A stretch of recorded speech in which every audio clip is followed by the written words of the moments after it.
This is Before It Was Headlines, It Was Prophecy, and I'm your host, Katie Elizabeth, and this is a special report. I had a real urgency to present this information because I really feel like we're working in a time frame here that is going to be of great importance very soon. You know, this week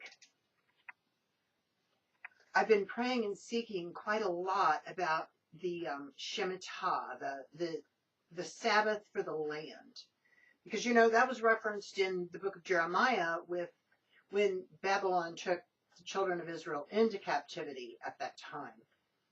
And, of course, for those of us who believe we are living in the end of days, we're looking at another Babylon. So I think it's important that we take a look at just what it is for the land to rest. Because, Adonai never punished ancient Israel for what the Philistines were doing, or the Edomites, or the Moabites. He never punished his people for the pagan behavior of those living around them. He did punish them when they behaved like pagans. And that is a concern for me as I'm doing my own soul searching. That, Shemitah begins just about a year from now. After Yom Teruah, through the High Holy Days next year, will begin the year of Sabbath for the land. And I have no idea really how many in America have ignored this, or how many have been ignored. But as I sat down to make a list, I can see evidence that at least the last 7, because that's how long I've been alive, through the last 7 of them, I know that there has never been, I've not heard a teaching, I've not seen, the land, the farms rusting. We haven't seen that. And we certainly haven't seen, I haven't heard the teachings about how to handle Shemitah in regard to the grocery shopping. So clearly, as a person who claims Torah observance, I'm seeking and searching also. Because I'm just now beginning to do this search and research. And I feel like the time is really, it's imperative that I find this out and share it with you. And what I am familiar with is a term that's become acceptable in some sects of traditional Judaism, and that is Shabbos Goy. And that's someone who is not Jewish or observant doing the work that is prohibited on Sabbath for someone who claims to be observant. And what I'm seeing now is this what we're doing when it comes to the land rest as well? Are we just expecting someone else to do the work that we're not going to do? I can't justify that in my own mind, and especially living agriculturally, because I already know, next year, and this is what I know from my understanding of Torah as how I need to apply it myself. Next year is the 6th year, the year before the land rests. And what Yehevah has promised, just like with the manna, you do double time on that preparation year, and then you don't plant anything. And what the land naturally produces, we can eat. And what we've, the increased abundance of the harvest we can have and we can put up. And then I'm also to save from that 6th year, I'm also to save the seeds for the planting at the beginning of the 8th year. That much I understand. But what else is in, I'm sitting here saying, okay, so with agriculturally, then that means I shouldn't expect or use what someone, if they're not observing the Shemitah, I shouldn't be buying that product either through that year. I've got to figure out, okay, I've got hay to take care of. I've got all these things that I need to be figuring. If Yeshua tarries, I need to have this in place to truly be observant. Otherwise, it's just talk. Now, we as a nation have done a great deal of translating as to what is acceptable to do on Sabbath and what's not. Yeshua said we're to do good on Sabbath, but he never said we should accept payment for doing good. So, we've translated and interpreted quite a bit. And again, I'm saying I don't have the tried and true solution on that, because we all must work out our own salvation with fear and trembling. But what I do know is it's time to stop quibbling over the details of interpretation and seek to obey what's clearly defined. And Shabbat is clearly defined. Sabbath of the land is clearly defined so far. The things I'm looking at further understanding is, okay, this is where I'm starting. I don't work on Sabbath. I'm not buying and selling. As a matter of fact, even for the, that's one of the things I do online. When I post the service for the Berea Tabernacle and it gets promoted through the Goshen Gazette, I actually have a little box that goes over my link to the store that says, Shabbat. It's for Shabbat, and it links you straight to the service. I also don't check my emails or my orders or any of that until the following day. Now, I understand that much for my obedience to the word of Yehovah. Now I'm sitting here saying, okay, for this year, we've got about a year, and it's no coincidence. It's just simply no coincidence that Yehovah has laid this on my heart a full year before this takes place. So I can share it, so I can be figuring out some things. It's also no coincidence that one of our contributors at the Goshen Gazette has been led to, she sent me a message and she said she feels led to start a column that teaches folks, when to purchase a few extra things for the pantry. How to stock your pantry so you don't run out. And I think that's, and she's going to be showing us and sharing with the readers, when's a good time to buy this when it's on sale and how to preserve it for later use. These two things aren't coincidences this week at all. And I've already checked the calendar. And of course, next year, the High Holy Days are going to be a little later in the season.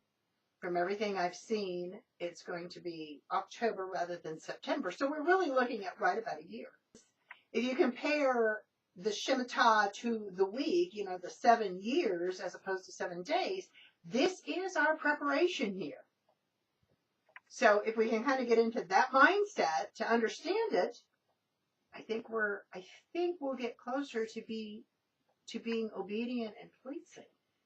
There's a passage that I was given earlier this week in Isaiah 1:19, and it says, if you are willing and obedient, you'll eat of the good of the land. And of course, 1:18, we're all familiar with that. Come, let us reason together. Though your sins be as scarlet, they shall be as white as snow. Though they be red as crimson, they shall be as wool. And in the so we know that one, and we receive that as the grace of the God of Israel. And the very next verse says, if you are willing and obedient, you shall eat the good of the land.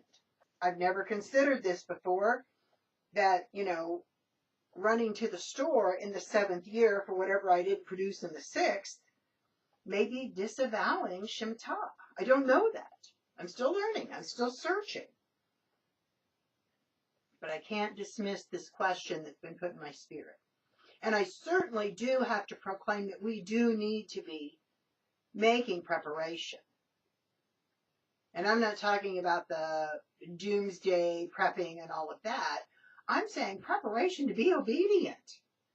We should be obedient out of love, because he cared enough to put it in writing.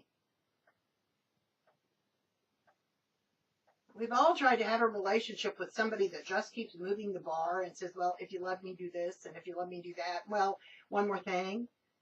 Yehovah didn't do that. He loves us so much that he put it in writing.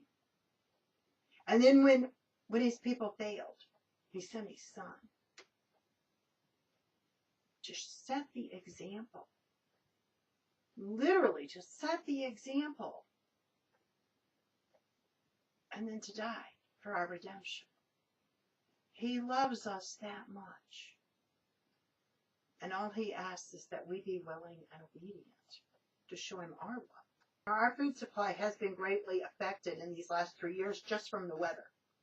You know, in 2011 and 2012, there was a drought through the rangeland, the southern rangeland, and a lot of cattle were lost. But by that same time, when the cattle were lost, and that really is about a 3-year, and if you do the math, 3 years from 2011 will put us into 2014. And it takes about 3 years from the time a heifer is bred to put that product into the meat case. But the situation is the drought lost a lot of the ranchers' herds. Therefore, they're building from scratch the next year only to be hit with drought again. So there isn't really anything ready to go to market from those losses yet. And there won't be for at least another year and a half. Then we turn around and have this wild snowstorm early that wiped out livestock in South Dakota. That's still, so what would have gone to market this fall and next spring isn't going to. So we're looking at the true, the mathematics of this equation is simply those variables do not exist at this time to put food. And we don't realize that also when the drought or snow or excess rain prohibit and affect the cattle, it also affects the crops in that same area, and it affects the harvesting to bring them in if they can get to them, if they've survived whatever the weather problem was. So we're looking at some severe things that we've chosen to ignore. We've distanced ourselves from the land. Up until 100 years ago, the merchants in town were actually as much or more dependent upon the farmers and the ranchers that would come in to exchange products. Because let's face it, food is a necessity where a lot of other products are not. And I don't know, I've never considered, am I not supposed to be going to the store through this year of Shemitah either? I don't know that. But I'm throwing it out there. And what I do know, this much I know, I plan to sow and harvest next year, and I plan to let the land lie and rest for what I have control over, my little homestead here that I've been entrusted with. And I will continue to give updates on this as I learn. And I do know that Torah says we can pick what the land produces naturally. So, if I've got my wild blackberries and dewberries and Jerusalem artichokes and those kind of things that are growing naturally and wild. And I don't know about the wild game or the meat situation either. Because even though I've been homesteading for a while, I was so far from living off the land as well when I got here. I'm learning this too. I'm going to close with this. I welcome both questions from those seeking and comments from those with greater understanding. This has been Before It Was Headlines, It Was Prophecy, a special report with Katie Elizabeth.